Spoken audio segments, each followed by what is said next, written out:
안녕하세요 여러분. 드디어 마지막 시간입니다. 표정들을 계속 뒤에서 지켜봤는데요. 조금 피곤해 하시는 분도 계시고 굉장히 흥미롭게 밑에 발표 내용들을 적어 가시면서 메모하시는 분도 많으셨고요. 또 장표들 중에서 굉장히 좋다고 생각하신 걸 사진도 찍으신 분들이 많았습니다. 먼저 제 소개를 먼저 드리겠습니다.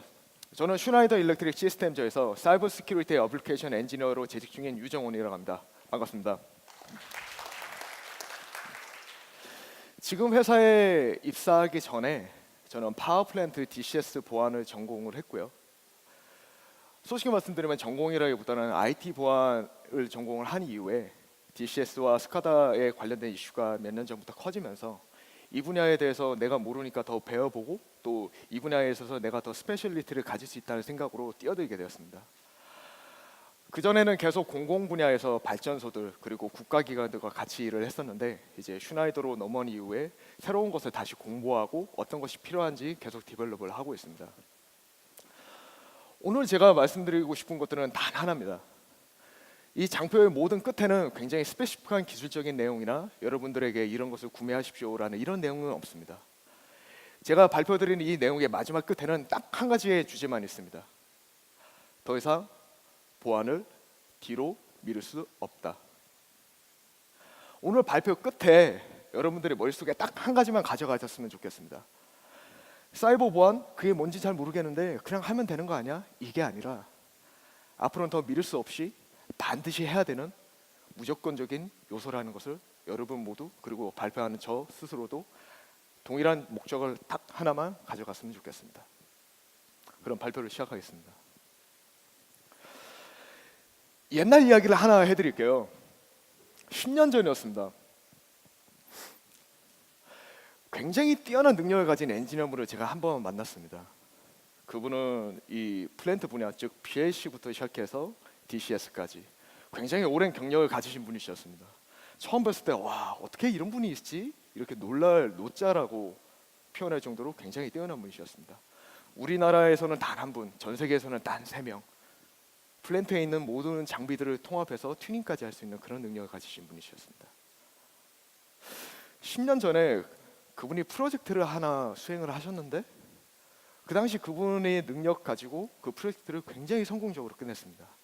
발전소에 병입을 하고 터빈이 돌아가고 실질적으로 전기가 발생이 되는 그 모든 프로젝트를 정말 완벽하게 수행하셨습니다. 제가 만나뵀던 발전소 고객분들께서도 이런 말씀하셨습니다. 아, 정말 최고다. 이런 사람이 있어요. 다행이라고. 정확히 2년 전이었습니다. 희한한 엔지니어 한 명이 그분이 프로젝트를 마무리하신 플랜트에 방문을 하게 됐습니다. 큰 사건 이후에 각 플랜트마다 굉장히 중요한 이슈가 떠오르는 게 사이버 시큐리티였습니다. 그 고객은 그 엔지니어한테 단 하나만 요구했습니다. 우리 시스템에 있는 DCS 시스템이나 모든 네트워크들이 과연 국가기관에서 요구하는 그 스탠다드에 잘 맞느냐, 아니면 우리가 모르는 사이에 뭔가 좀 위험한 게 있는지 한번 검사를 해달라는 요청이었습니다. 솔직히 그 엔진은 좀 무서웠습니다. DCS가 뭔지도 잘 몰랐고 스카다가 뭔지도 몰랐고 그저 옆에 있는 다른 뛰어난 분들과 함께 다니면서 그것이 뭔지 계속 이해한 정도 수준밖에 안 됐기 때문이죠. 하지만 그 엔지니어는 천천히 그 사람이 맡은 임무를 다하기 위해서 시스템을 분석하기 시작했습니다. 근데 분석하던 중에 굉장히 이상한 걸 하나 발견을 했습니다. 근데 그 이상한 걸 발견하고 분석하는 순간에 그 사람은 깜짝 놀라고 말했습니다. 어떻게 현해탄을 건너서 이게 여기에 있지? 전 세계적으로 가장 유명한 멀웨어일 겁니다. 지금도 거의 10년이 지난 지금도 계속 회자되고 있는 그것. 저는 제가 처음에 그 엔지니어는 잘못 본 줄 알았습니다. 이게 잘못된 거겠지. 하지만 곧 분석을 하자마자 확신을 가지게 됐습니다. 내가 알고 있던 그거였구나. 그 엔지니어는 고객사에 통보를 했습니다. 지금 어떻게 상황이 돌아갈지 모르니까 잠시 발전에 이런 걸 멈춰줄 수 없겠습니까? 안 됐습니다. 그 엔지니어는 조심스럽게 그 시스템을 다른 네트워크에 분리시키고 그 멀리어가 혹시라도 활동할 수 없도록 락킹을 건 다음 안전한 시스템을 옮긴 다음에 다시 분석을 했습니다. 그리고 결론에 도달했습니다. 다행스럽게도 우리가 알고 있는 그 아이는 처음 그곳에 들어간 이후로 활동을 하지 않고 깊이 잠들어 있다가 마지막에는 감옥으로 들어가 버렸죠. 그 이후에 그것을 분석하기 위해서 다시 보내긴 했지만 그 뒤인 이야기는 저도 아직 들어보지 못했습니다. 한 가지 의아했던 점이 있었습니다.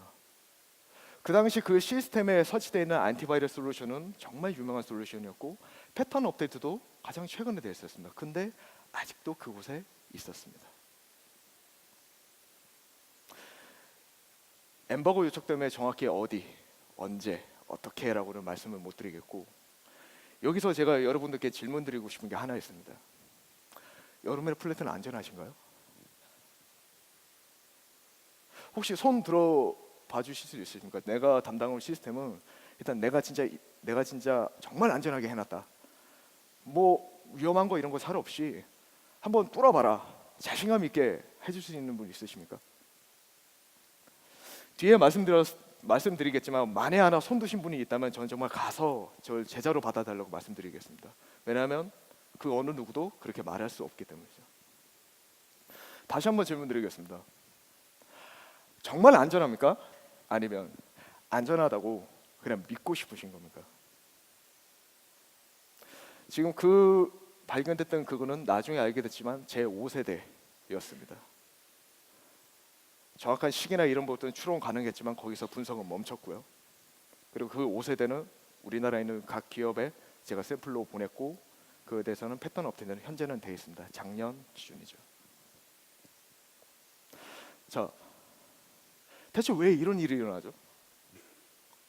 앞에 보시는 장표 굉장히 단순합니다. 뭐 이상한 얘기를 하는 것도 아무것도 없습니다. 근데 옆에 보니까 Total malware in millions.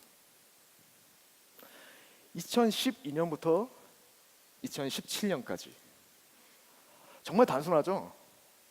이게 뭘 의미하는 건가요? 2012년부터 약 1억에서 1.5억 건, 2014년 거의 2억 건, 훅 뛰어넘어서 2017년에는 거의 8억 건. 네, 악성 코드의 발생 숫자입니다. 보고 계시는 이 장표는 어떤 의미를 가지는지 아시겠습니까? 알려진 악성 코드만 calculation 된 겁니다. 또다시 질문을 하나씩 드리게 되겠습니다. 우리나라의 유명한 기업 아니면 외산 안티바이러스 솔루션이 유명한 것들이 있죠.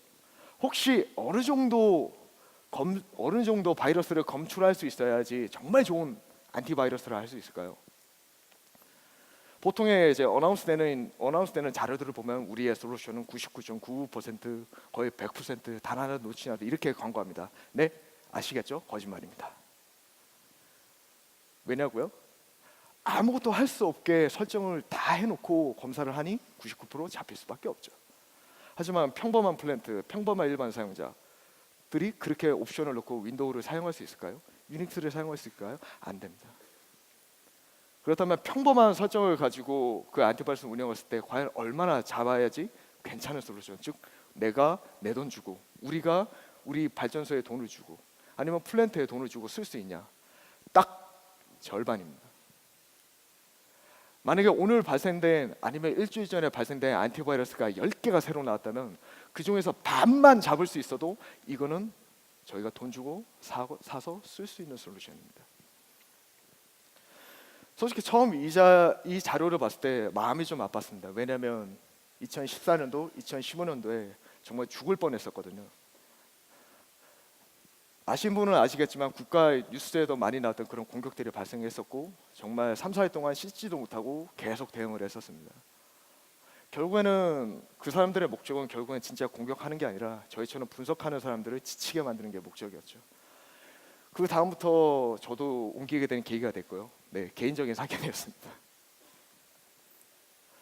자, 그렇다면 아까처럼 발생되고 있는 1억, 2억, 8억 건의 멀리애들은 대체 뭘 의미하는 걸까요? 그냥 단순히 그냥 만들어지고 아무 의미 없이 되는 걸까요?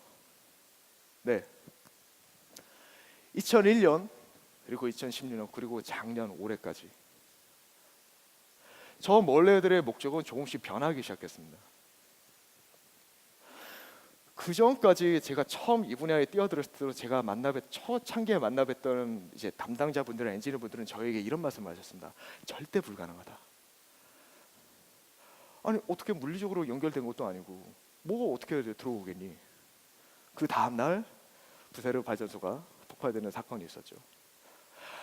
앞장에서 말씀드렸던 악성 코드의 수많은 생성, 그 의미들은 일반적인 저희 인터넷 즉 공공 쪽이 아닌 일반적인 곳에서 발생되는 악성 코드일 수도 있지만 지금 보시는 바와 같이 우리들의 믿음, 즉 기반 시설, 외부망과 연결되지 않은 인터넷과 연결되지 않은 그리고 제한된 구역의 시스템들이 안전하다는 저희 믿음을 완전히 깨부셔 버렸습니다. 국내 몇몇 기업 중에 이제 제 친구가 있는 기업 그리고 제가 아시는 분이 있는 기업 중에서도 이런 것만 전문적으로 하는 사람들도 있습니다. 즉 완전히 물리적으로도 차단돼 있고 시스템 분리되어 있는데 침투해서 해골 마커를 띄워버립니다. 정말로 그렇게 했을 때 좀 놀랐고요. 그 다음에 이제 테스트를 해볼 때도 좀 놀랐습니다. 이렇게 쉽게 깨질 줄이야. 어떻게 뚫으냐고요?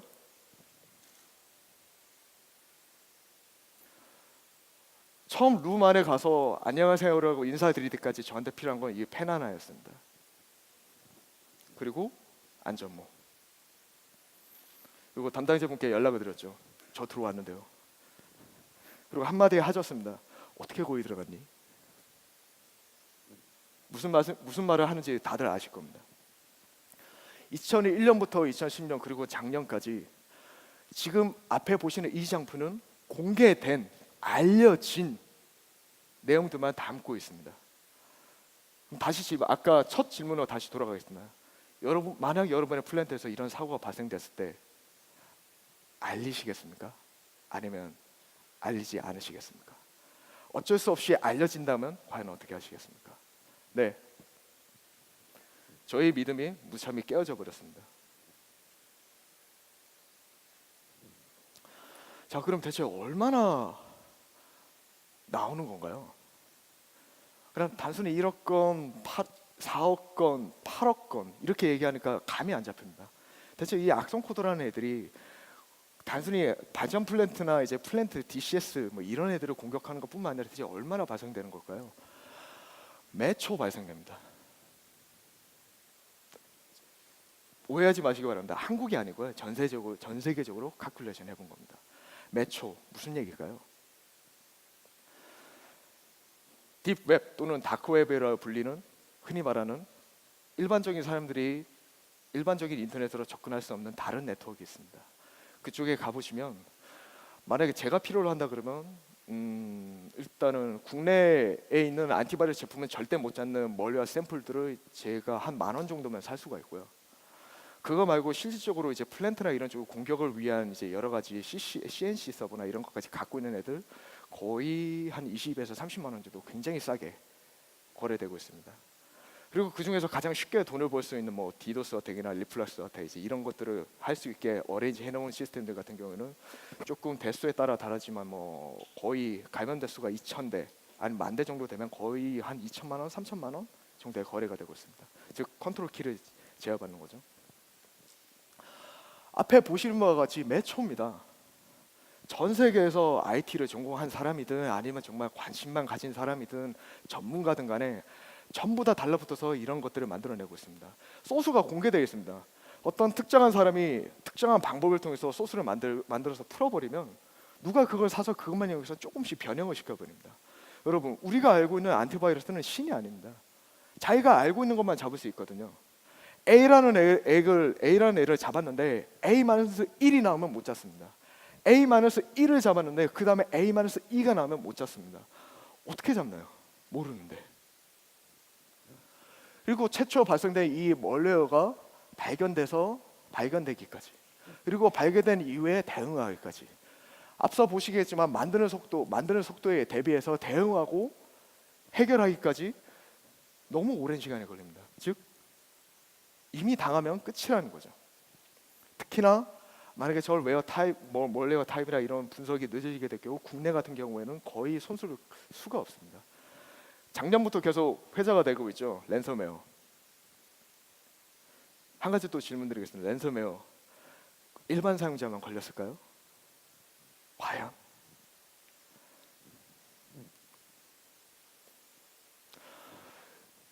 (2015년) 15년이었습니다. 갑자기 메일 하나를 받았는데 혹시 이걸 같이 봐줄 수 있냐는 메일이었습니다. 이게 뭔가 싶어서 한번 봤는데 이제 안철수 연구소에서 같이 분석가를 일하고 있는 이제 형님의 부탁을 좀 받았습니다. 솔직히 제가 볼 건 없었고요. 이미 다 분석은 끝나 있던 상태였는데 이제 확신할 수가 없으니 조금씩 아는 사람 통해서 이야기를 좀 했었던 거였죠. 보시는 것은 지난 이제 부세로 원전, 즉 루마니아에서 있었던 우크라이나 발전소에서 알 수 없는 정전 사태를 일으켰던 그 몰레어 샘플입니다. E 드라이브에 들어가 있었고요. 단순히 말하면 윈캡 파일, 즉 일반적으로 사용할 수 있는 분석 데이터를 위장을 했습니다. 근데 해보니까 분석 파일이 아니라 펌웨어에 숨어 있는 아이였습니다. 그러니 안티바이러스도 못 잡고 분석하는 사람들도 몰랐던 거죠. 12월 23일 오후였던 걸로 제가 기억을 하는데요. 그 당시에 거의 8시간 정도 거의 전 지역에 있어서 정전이 일어났다고 합니다. 제가 현장에는 없었으니까요. 그 이후에 KPMG 그리고 우크라이나 정보국들이 계속 저 악성 코드에 대한 분석 자료를 내놨고, 그리고 한 가지 결론을 냈습니다.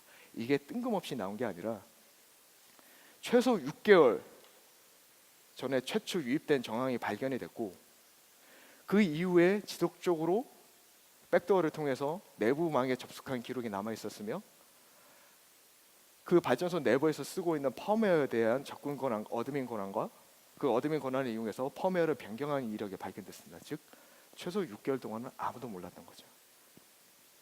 그리고 그 분석 보고서는 거기서 멈춥니다. 왜냐하면 정치적인 사항이 들어가 있다는 얘기가 되겠죠. 이게 현실입니다. 아까 말씀드린 매초 발생된다는 멀웨어. 저는 멀웨어 전문 제작자가 아닙니다. 그냥 단순한 수준인 거죠. 근데 저 말고 정말 뛰어난 사람들이 1명, 2명, 10명 또는 국가 단위로 달라붙어서 이런 걸 만든다? 과연 일반적인 안티바이러스 아니면 사람들이 알아차릴 수 있을까요? 저는 약간 회의적입니다. 자, 그럼 왜 이런 일이 일어나는 거죠? 갑자기 뜬금없이 일어나는 걸까요? 제가 처음 컴퓨터에 관심을 가지게 된 게 PC 통신을 하면서 컴퓨터에 게임을 깔 때였습니다. 그냥 공짜로 다운받을 수 있기 때문에 굉장히 좋았거든요. 어느 날 그 컴퓨터에 실행 파일을 2번 클릭을 했는데 제 컴퓨터 하드디스크가 굉장히 빠른 속도로 돌기 시작했습니다. 그러고는 노트패드 하나가 딱 뜨더니 한글로 이렇게 떠 있었습니다. 미안. 저는 그때 충격을 받았었죠. 지금 생각하면 솔직히 해킹이라고도 할 수 없는 정말 간단한 거였습니다. 하드디스크를 다 날려버리는, 그냥 바이러스에 걸릴 일도 없는, 클릭만 하면 그냥 모든 걸 날려버리는. 하지만 그 이후에 상황이 많이 변해버렸습니다. 저조차도 좀 무서울 정도죠. 저는 많이 알려지지 않은 사람인데 어떠다 보면 이런 요청을 받을 때가 있습니다. 뭐 메일 주소를 해킹해 주실 수 있나요? 아는 사람 통해서 카카오톡으로 온다든지. 대체 저를 어떻게 하시고 이런 걸 물어보시냐고. 하지만 요즘 가장 무서운 건 뭔지 아십니까? 블랙마켓 또는 이제 진짜 실력을 가진 친구들이 가장 원하는 건 돈입니다. 왜냐고요? 돈벌이가 되기 때문이죠. 한번 공격하고 서비스를 못하게 하고, 너네 사이트가 해킹당했다고 알려버리겠다, 협박하고. 한 건에 보통 홍콩을 기점으로 일하고 있는 친구들 같은 거 한 건에 성공하면 1억? 한 명당? 최근에 이제 뒤로 얘기는 들었긴 했지만 가장 많이 돈을 지불한 게 15억 정도입니다. 앉아서 그 정도 본다 그러면 정말 괜찮은 거죠. 좀 하고 싶네요. 하지만 돈 말고 다른 게 또 뭐가 있을까요? 네, 혹시 들어보신 분이 있을 겁니다. 핵티비즘. 뉴스에서 이런 얘기 많이 들으셨을 겁니다. 뭔가 해킹을 당했는데 추적 해보니 북한이다. 네, 좀 잘 모르면 일단 북한이죠. 왜냐하면 북한일 수도 있습니다, 정말로. 하지만 그 확률이 얼마나 될까요? 예전에는 정말 자신의 능력을 과시하기 위해서 내가 이 정도 알아, 그리고 나는 마치 니네 위에 있는 존재야. 이런 느낌으로 그냥 재미로 하는 사람들이 많았습니다. 제가 있을 때만 해도 제 선배들, 제가 알고 있는 사람들은 정말 그런 사람들이었습니다. 그런데 어느 순간 만나는 후배들이나 아니면 어떻게 아이디만 알고 있는 사람들도 전부 이렇게 얘기합니다. 야, 이거 해주면 너 돈 벌 수 있다고. 이거 해주면 너 돈 벌 수 있다고. 또 어떤 사람들도 이렇게 얘기합니다. 어딘지는 알지 말고 이것만 한번 만들어 봐라고. 네, 대부분 이런 그룹들이 외주를 주는 겁니다. 솔직히 저도 그리 오랜 기간은 아니지만 지속적으로 이 분야에서 공부해오고 대응을 해야지만 이제 너무 벅찹니다. 너무 힘듭니다. 더 이상 따라가기 너무 힘들 정도가 되어버렸습니다.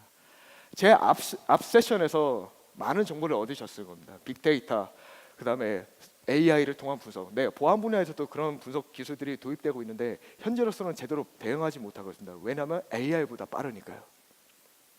AI가 현재로서는 아무리 빠르더라도 매 초마다 발생되는 멀웨어, 공급 비법, 취약점 분석, 그다음에 인적인 소셜 엔지니어링, 이 모든 걸 다 따라갈 수가 없습니다. 네, 아까 말씀드린 대로 저희 믿음이 이로 인해서 깨져버렸습니다.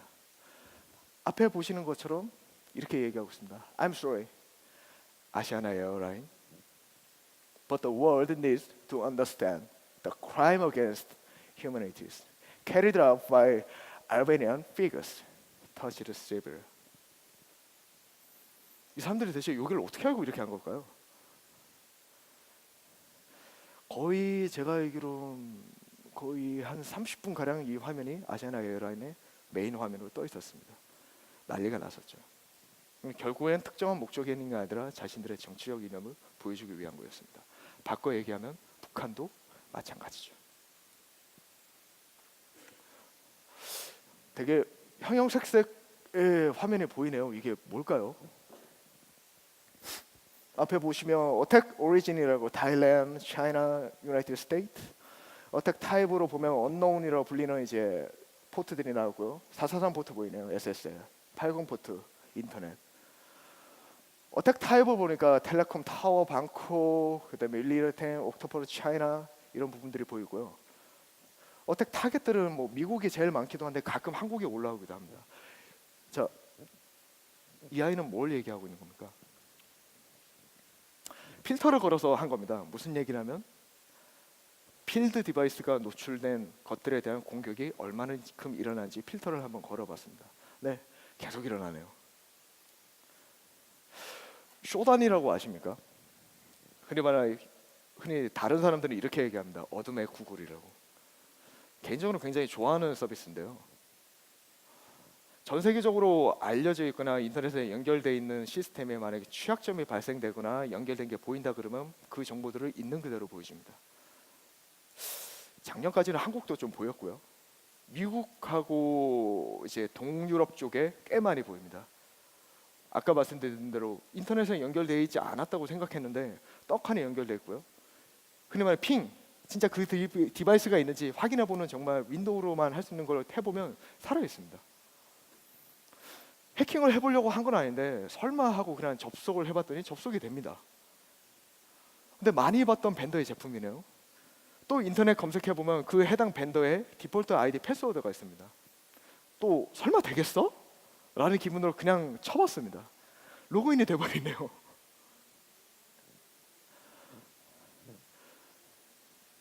이게 만든 그래픽이 아니고요.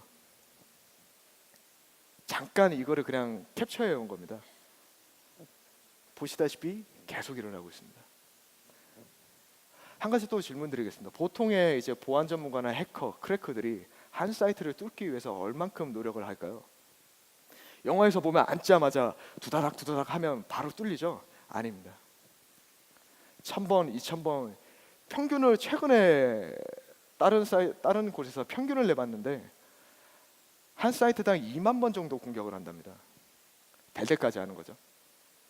근데 2만 번 정도 공격을 하게 되면 그 안에 분석하는 사람들은 어떻게 되는지 아시나요? 죽어나갑니다. 이게 어떤 것이 하나하나 다 대응해야 하기 때문에 그런 거죠. 자, 대체 왜 이런 일들이 계속 일어나는 걸까요? 앞에 설명을 계속 이렇게 열정적으로 드리다 보니까 시간이 많이 남지 않았는데 이제부터는 간략하게 설명을 드리겠습니다. 앞에서 계속 설명했던 4차 산업혁명, 즉 모든 것이 연결되고 언제 어디서나 접속할 수 있고 내가 발생되거나 원했던 정보를 쉽게 공유할 수 있고 필요할 때 분석하고 원할 때 제공되는 이 모든 것들이 지금의 무서울 정도로 발생되는 몰레어를 계속 생성시키는 계기가 되어버리고 있습니다. 네, 인더스트리 4.0 한국에서도 얼마 전 발표를 했죠. 정부에서도 앞으로의 우리나라의 먹거리를 위해서 이런 산업군들을 육성해야 된다고 공언하고 있습니다. 그렇다면 해야죠. IoT가 될 수도 있고 스마트 센서, 요즘에는 SK나 이런 쪽에서 많이 만들고 있는데 개당 가격이 10만 원, 5만 원까지 떨어져 버렸습니다. 다 연결해 버리죠. 뭐 3D 프린팅, 홀로그램, 클라우드 서비스 여러 가지가 있습니다. 자, 근데 NISD에서 이런 경고를 하고 있습니다. 다 좋은데, 자, 최신 기술 다 좋다. 야, 연결해서 모든 걸 한다. 근데 만약 시작 단계에서부터 보안을 고려하지 않는다면 큰 위협에 빠질 거다. 즉 4차 산업혁명 자체가 더욱더 발전하면 발전할수록 더 많은 위협, 더 많은 취약점이 발생될 거라는 거죠. 하나만 말씀드리겠습니다. 몇 년 전까지, 불과 오늘까지 얘기를 해보면 다들 이렇게 말씀하십니다. 사이버 보안? 그냥 하면 되는 거 아니야? 방화벽? 그냥 하나만 올려놓으면 되는 거 아니야? 절대적으로 말씀드립니다. 사이버 보안은 솔루션이 아닙니다. 사이버 보안은 여러분 조직에 가장 필요한 문화입니다.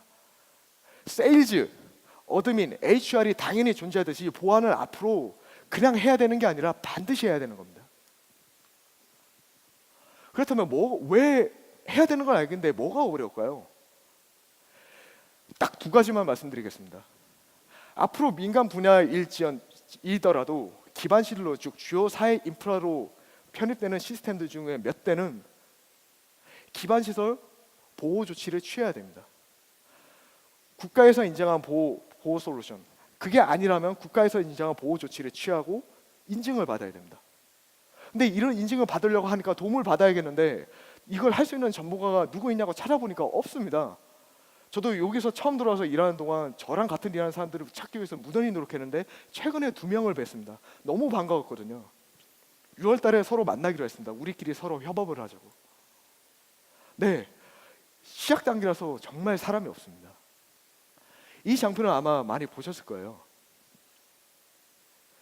에코스트럭처, 네, 맞습니다. 아까 말씀드린 모든 플랜트와 모든 센서를 개발 단계에서부터 서비스 제공까지 모두 고려하여 제공을 해드리고 있습니다. 잘 알려지지 않았기 때문에 간단하게 말씀을 드리고요. 그리고 레거시 모델, 즉 이미 발전소든 아니면 플랜트든 운영하고 계시는 분들이 있다면 최초 저희가 어세스먼트를 진행해드리겠습니다. 우리의 이 상황이 우리는 지금 어디에 있고 우리한테 문제는 뭐가 있는지를 저희가 파악을 해드리겠습니다. 그리고 저희 시스템과 인가된 최적의 디자인 그리고 구현 그리고 제대로 되는지 확인하고 지속적으로 협업을 해가면서 메인테인을 하겠습니다. 왜냐하면 한 번 끝났다고 끝이 아니거든요. 시작을 했으면 끝을 향해 가야 됩니다. 하지만 문제는 끝이 안 보이네요. 앞서 말씀드린 S대 여러 가지 개념이 있겠는데 저희가 말씀드린 DCS에 대한 보안 솔루션은 크게 딱 세 가지입니다. 엔드포인트, 안티바이러스 솔루션, 하지만 휴리스틱 기반의 행위 기반의 솔루션까지 같이 제공을 해드리고요. 화이트리스트, 안티바이러스는 자기가 아는 것만 막죠. 하지만 화이트리스트는 자기가 아는 애들만 실행시켜줍니다. 이제는 옵션이 아니라 맨데토리 아이템이 되어버렸습니다. 그리고 NERC CRP로도 대변되고요. 그리고 이제 국제 기준의 IEC 6244를 기반으로 저희 플랜트 네트워크 구축하도록 도와드리겠습니다.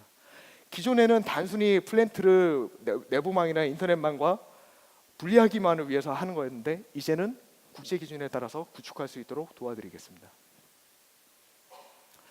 이 부분은 조금 설명을 드리려고 했는데 아쉽게도 조금 뒤로 넘어가고요.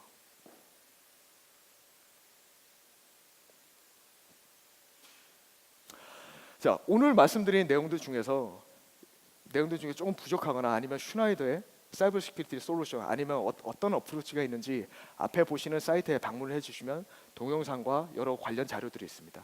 나중에 이 모두 이노베이션 서밋이 끝나고 나면 PDF로 배포가 되니까 한 번씩 들러보시는 것도 좋고요. 두 번째는 아직 100% 오픈을 드리지 않았지만 이제 네, 다들 웃으시네요. 나중에 이 코스도 가신 다음에 서티피케이션도 아마 받아가시길 바랍니다. 굉장히 좋은 것들이 많고요. 저도 조금씩 둘러보고 있습니다. 오늘 앞에서 말씀드린 내용들은 아마 제가 앞으로 해나가고 더 같이 해야 되는 것 중에 굉장히 작은 부분입니다. 만약에 조금 더 궁금하신 사항이나 더 디테일한 내용을 듣고 싶으시면 3층에 저희 이노베이션 허브가 있는데요. 보안답게 그 뒤에 살짝 숨어 있습니다. 오른쪽으로 오셔서 조금 찾아보시면 저나 제 매니저가 같이 있을 겁니다. 이상 좀 숨가쁘게 달려왔는데 좋은 이야기가 되고 여러분들과 같은 처음 말씀드렸다시피 같은 목표를 인식했으면 좋겠습니다. 이상 아시아 퍼시픽 노스아시아 담당 유정원이었고요. 현장에서 뵙겠습니다. 감사합니다.